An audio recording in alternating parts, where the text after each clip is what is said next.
Hello, Aries. Welcome to the Plaid Sheep Oracle.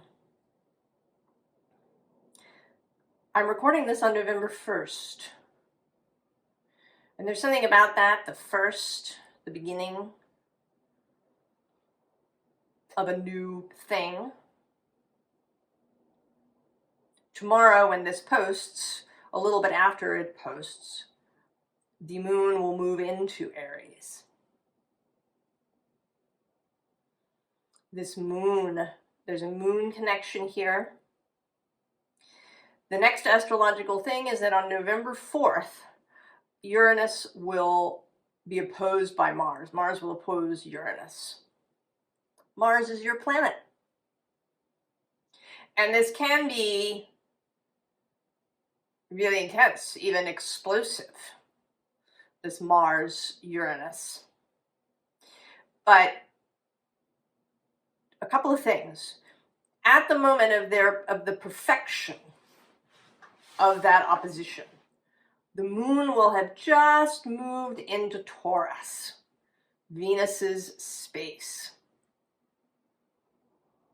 And Venus will still be in Libra. And she will be coming out of this T-square that she's entering into today, with Jupiter at the tip in Cancer, Venus in Libra, and Chiron in Aries. So this real possibility of a Venus-flavored new philosophy, new ideas.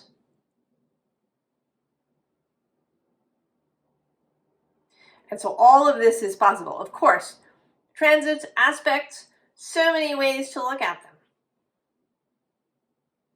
All kinds of different perspectives and possibilities and themes. And then it matters where it is in your chart. Where is it happening for you personally? So this is one perspective, but one that wants to be emphasized and maybe to be chosen by you, because there's always an element of choice. Do you want to support certain aspects of a transit? The card that's coming out is Sub Rosa. Hidden in plain sight, mysteries, learning and teaching.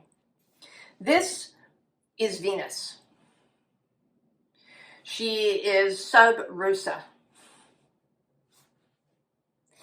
in many different things. We may not be talking about her when we talk about Uranus being opposed by Mars. There's also a Mercury-Uranus opposition that's happening 3 times with his retrograde. One of them happens now on the new moon on November 5th. Just as he's leaving Scorpio, he's going to meet up with the sun. I'm sorry, not on November 4th. I mean November, the middle of the month, when he's coming back. I'm sorry. So on his way back, as he's retrograding back into Scorpio, he and the sun will meet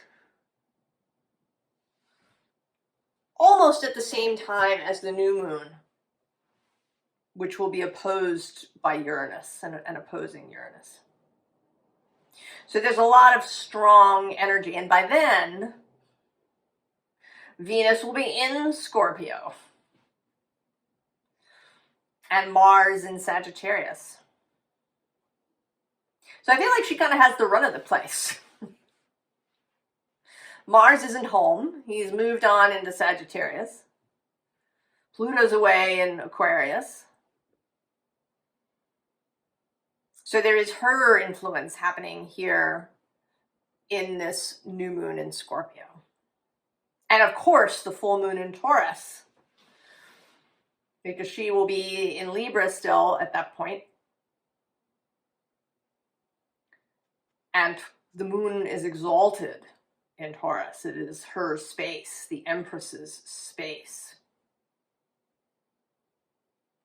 So the Venus is this other, I mean, the deck that came out is the Rose Oracle. Venus is flowers. And then the visible here is Brothers of the Rose. Sacred masculine. Honor, protection, support. Mars as influenced by or in partnership with, perhaps is the better way to look at it, Venus. At the bottom, unseen, is the Anointed. Answer the call, leadership, empowerment, soul gifts.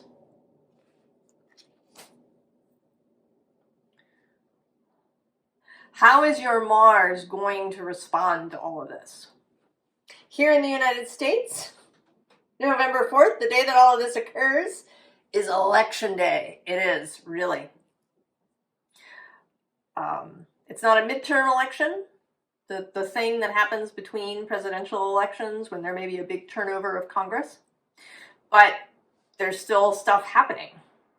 New York City, for example, is having its mayoral election.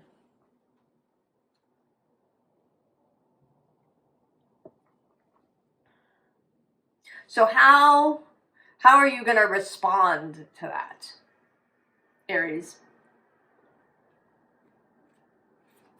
And there she is, the Empress. And on the underside is this Knight of Tides. Mars in Scorpio still.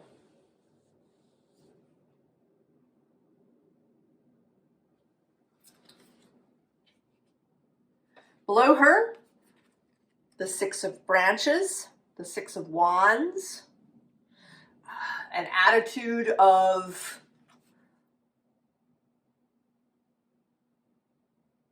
victory, of possibility, of a way through. Below that is this Four of Tides, consideration, thinking about it. There's a very peaceful energy here.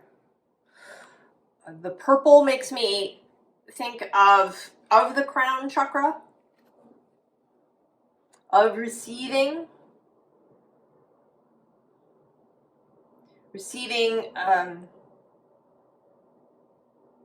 impulses from the life force, from source itself. Then the Two of Tides, the Two of Cups, and then the Emperor.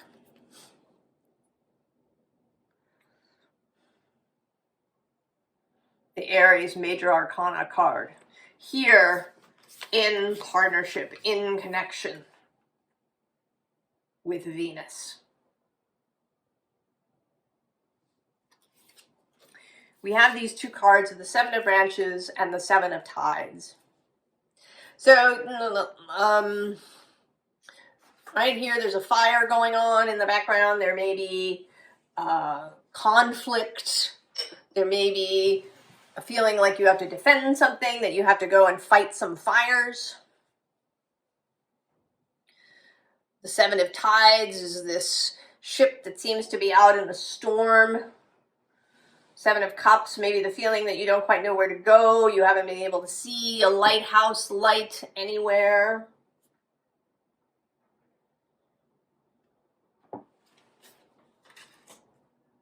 And that certainly this is the feeling now, isn't it? Even if you're not here in the US, I think every modern nation has its own version of this in whatever form it's taking. There's this level of confusion and a feeling like you have to fight something off. And it is true that next year there's going to be some really intense energies going on. In February with the Saturn-Neptune conjunction, and then in July there's a whole thing. It may be that we are anticipating this. Right? We feel things, and we don't necessarily know what they are if we aren't aware. And even if we are aware, we may not really quite know. What is it? There's something. And it isn't perhaps entirely formed yet. It's still moving. So we can feel a great sense of unease. Maybe a sense of being trapped or crushed or something really uncomfortable. But we have the Queen of Spires, Queen of Swords, the Queen of Clarity, the Queen of Discernment, Venus in Libra.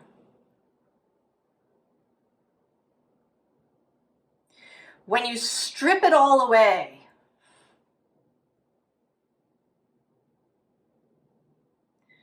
when you remove the extraneous stuff, what's down there at the very basis of things? What is it that you stand for, really, down at the bottom? What is it that counts? What is your line that you hold?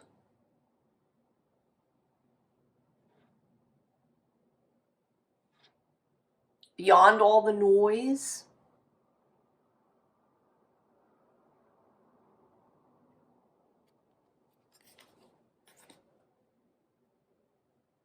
The knowing of that, the clarity of that.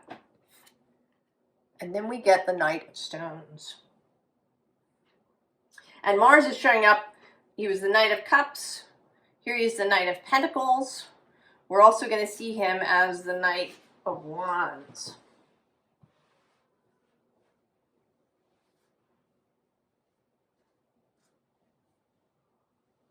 But here, this devoted energy, right? This brother of the rose.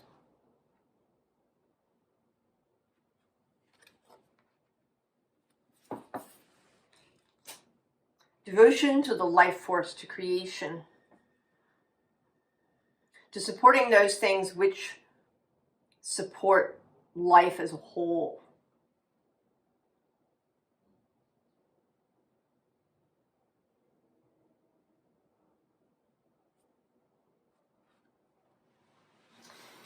And then we have this Three of Swords. And this actually feels like clarity. Suddenly really seeing the swords in your heart.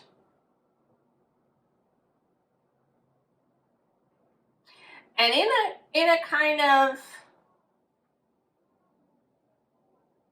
a dispassionate way, a little bit. Beyond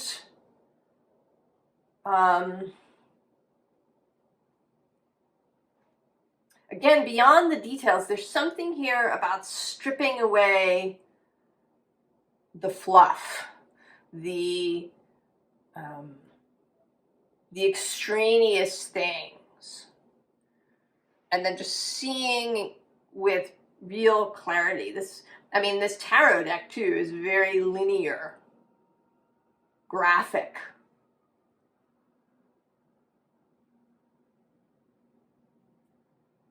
Below that is the King of Wands with leadership, again, that leadership. And then I'm just seeing now the Fool with beginnings, that's another Aries energy, and the Queen of Discs, Venus showing up again with nurture, and the clarity of the Sun. Getting really clear on what it is that you really value and stand for. It might or might not be what you think it is.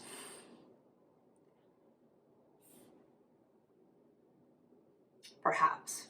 The bottom here is this Four of Wands. And this is coming through here as a marriage, this marriage of Mars and Venus. I was actually speaking to somebody about iron and copper in the body. And they are related, and they need to be in the right ratio. Copper, for example, aids in iron absorption. Iron is Mars, copper is Venus.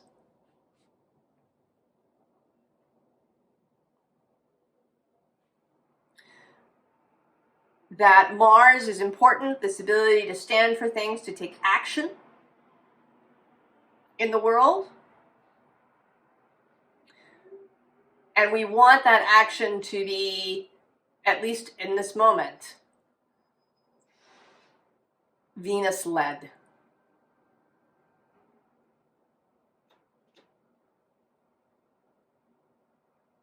This energy of love, of life force, of creation, of nurturing.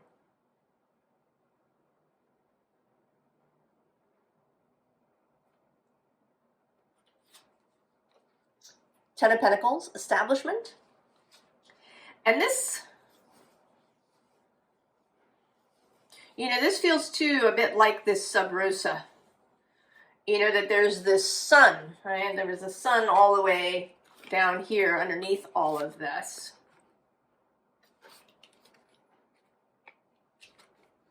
That there's this light, this clarity, this knowing, this understanding, this shining thing that is at the center.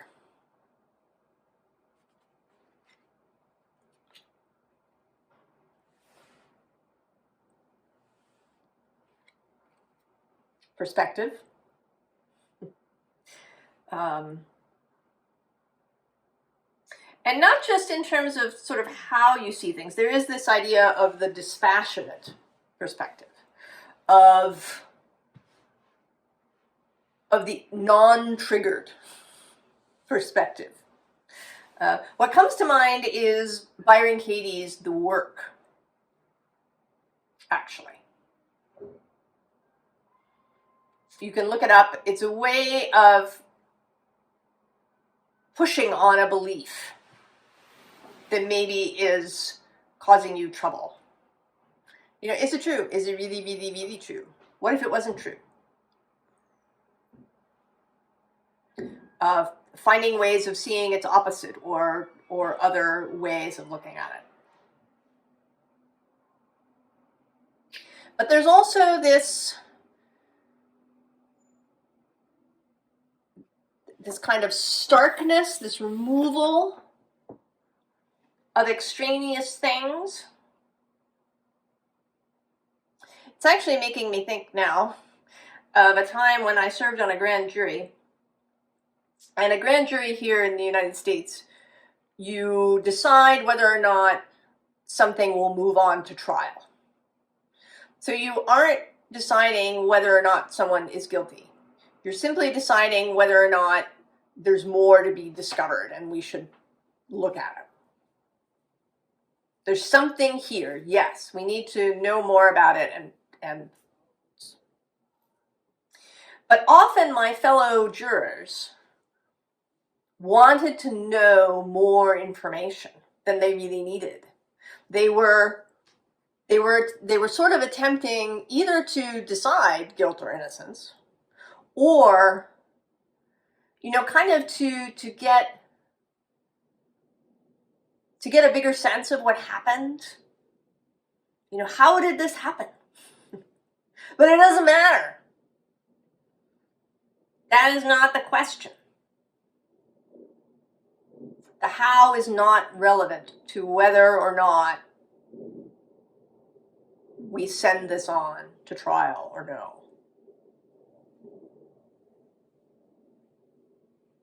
So what is extraneous? What are complications? What is kind of smoke that has been spread deliberately or not,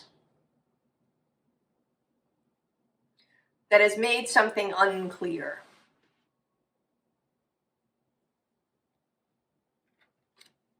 Queen of Wands. This, again, is Venus. Creating this clearing. She sits right below the Queen of Swords.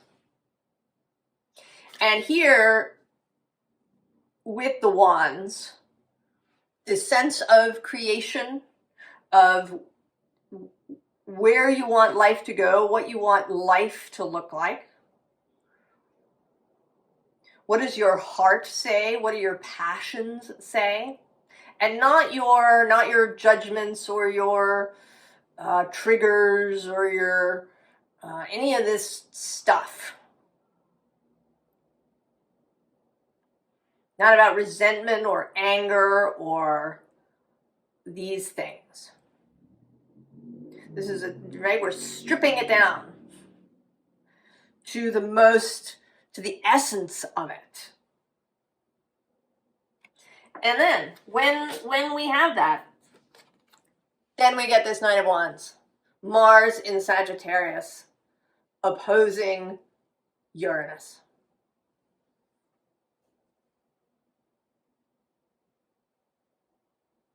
And I think this reading is coming out now in advance so that you have this time to prepare. This time to get clear before this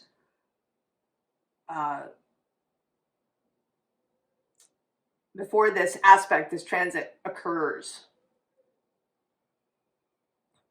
Because if you're still fogged up and this kind of massive, intense energy comes through, it might not go well. Or it might just be harder than it needs to be. But if you are really clear on what is important to you and how you, right, what is it that you believe is important for life,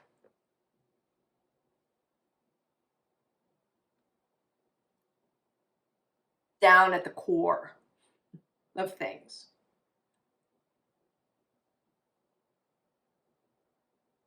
Then, when that moment comes, the inspiration, that Uranian, whoa, new idea, awesome.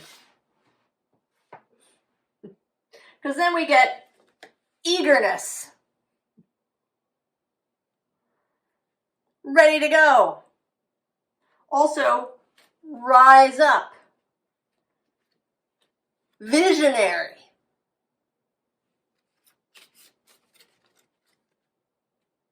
And then at the underside, we have this foundation, which, is kind of a continuation of this. Right? It's this Knight of Tides coming, right? Making a landing.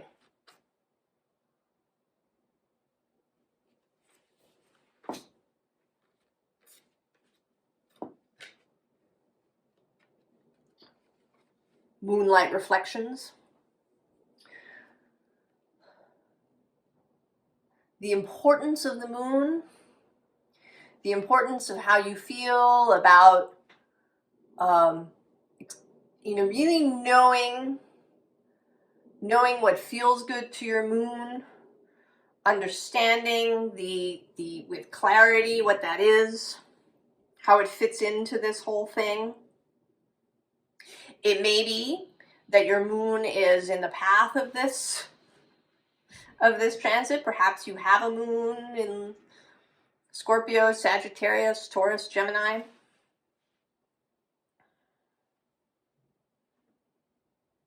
So that there's a conjunction, or maybe, it's happening square your moon.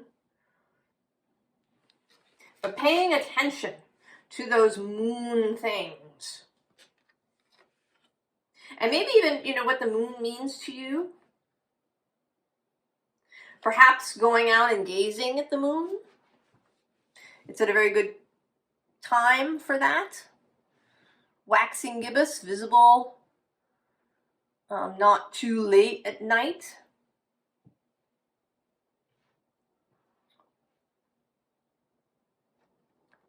Forest bathing.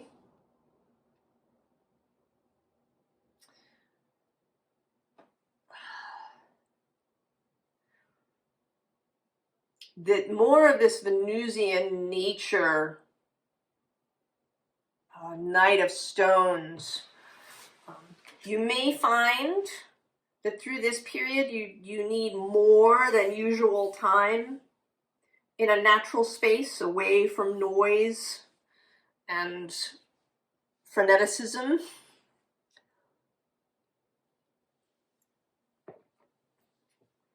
Going to the park or the forest, or sitting in your garden if you have one,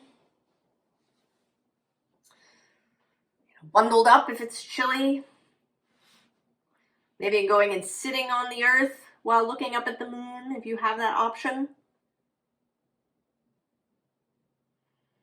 And that can really assist you when these intense energies are happening.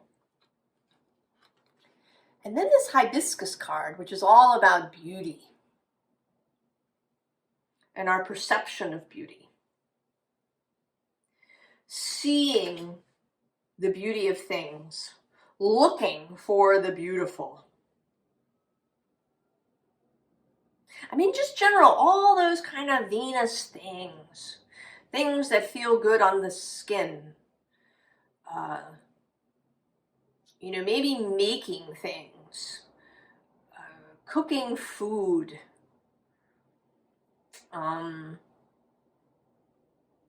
taking baths, using scents, even if you maybe don't normally, working with crystals, if that interests you, burning incense, taking yourself on an artist's date, where you go someplace that really enlivens your senses.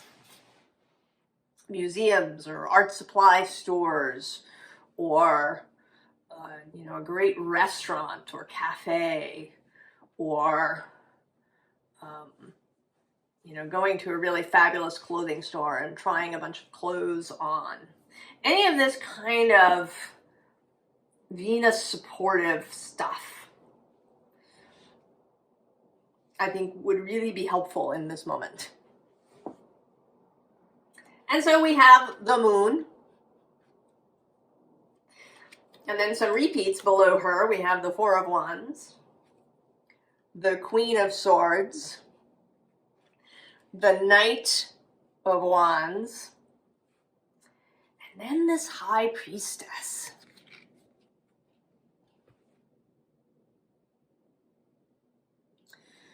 Right, this energy of Sub Rosa. I think there's even more to it than anything that I have said so far. And that it may be up to your individual exploration to really find what that High Priestess energy wants to say to you.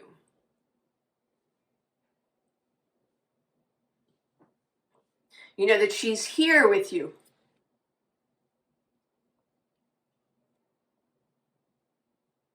You may not need an actual lighthouse to find your way back.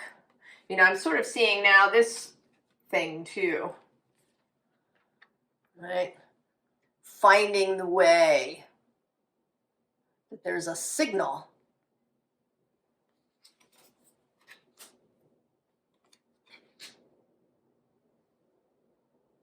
Now the other side here is this Seven of Wands.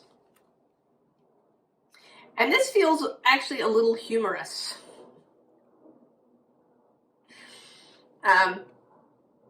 Right, there's this sort of jack-o'-lantern face going on here. That there's a little message here of keeping your sense of humor, of not taking any of it too seriously.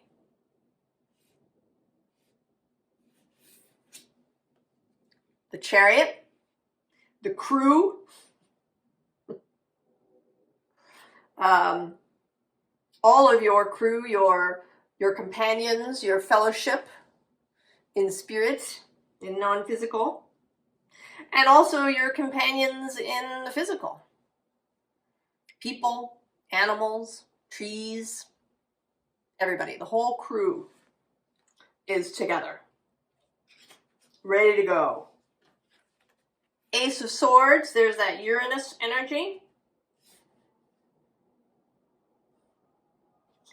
And then we have this Four of Cups and this Ten of Swords. Any remaining stuff, any remaining doubts, sorrows, disappointments, confusions, this is a very sorrowful, it's almost, kind of a Five of Cups, Four of Cups. This Ace of Swords is going to come right through that. And we get this Ten of Swords, this liftoff. I mean, we don't even have a corpse here. We're moving straight to this new existence.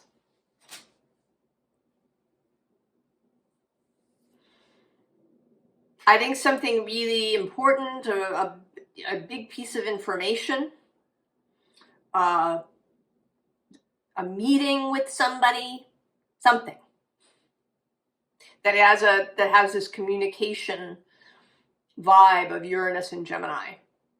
And it might not happen immediately, right? It might not come on the 4th of November. Transits have, right, this ripple out. But probably in November.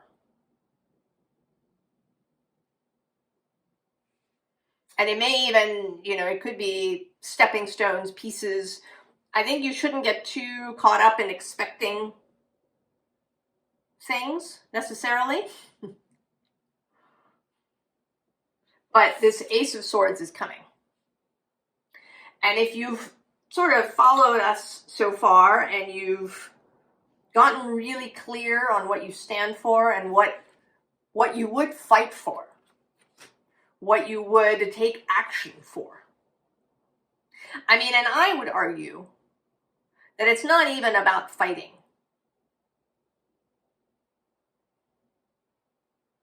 Right? It's not about a hill that you would die on, but a hill that you would live on. That you would put all of your life force energy into. All of your inspiration, all of your love, your effort, your joy. Right? What would you give your life for in that way? What would you live your life for?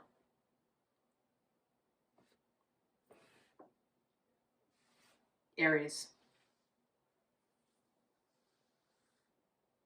Formal advice, although it's been mostly advice. Three of Wands. Get ready. Get ready. Nine of Pentacles. More of that Venus. This is Venus in Virgo. Choice. Get clear. Specific, perhaps. But it definitely particular. Also, Gaia showing up.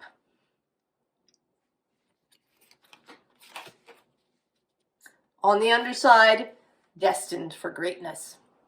And I want to say this isn't just you. This is humanity. That this is a possibility. If we all gave our life in this way, not by dying, but by living for something.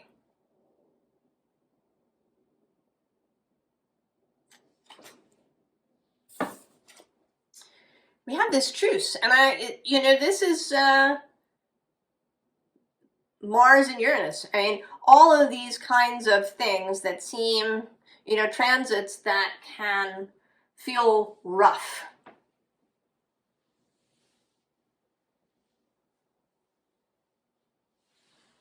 Transits that can feel rough. Not getting mad about it. We also have conscious life, awareness, clarity, knowing, seeing, getting clear, getting rid of extraneous stuff. And then we have the Tower, accepting the Tower, getting maybe even excited about the Tower.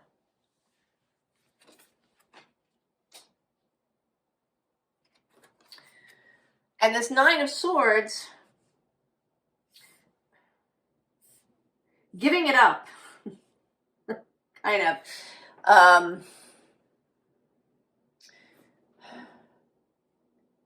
Giving up the suffering.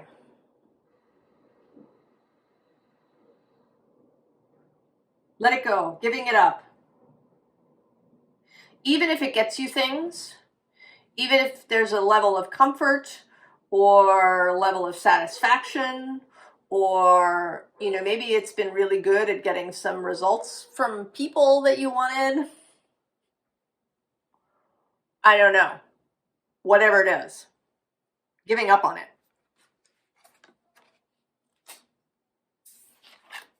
And then the home away. Right? This is more of this, be ready to go. And we are, as you may know, in this really watery space. There's several more grand water trines to go, including 2 more with Mercury, the Sun, Venus, the Moon. The Moon is the final. I was thinking that Mercury was the final, but the Moon is the final on December 17th. Before Jupiter really moves out further back during his retrograde.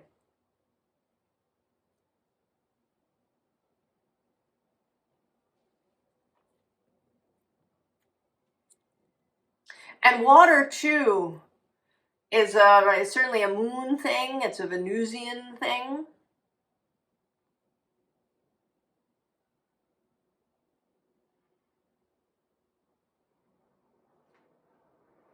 Support this Venus intention for the world, the possibilities of the Empress.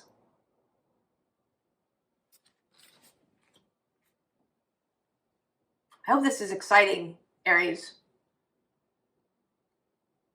That it feels really juicy and like you just want to go and be a brother of the rose. Or for your Mars to be a brother of the rose. To live for those things that are important to you.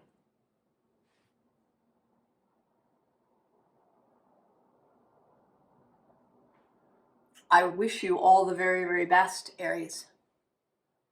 And I will see you next time. So long.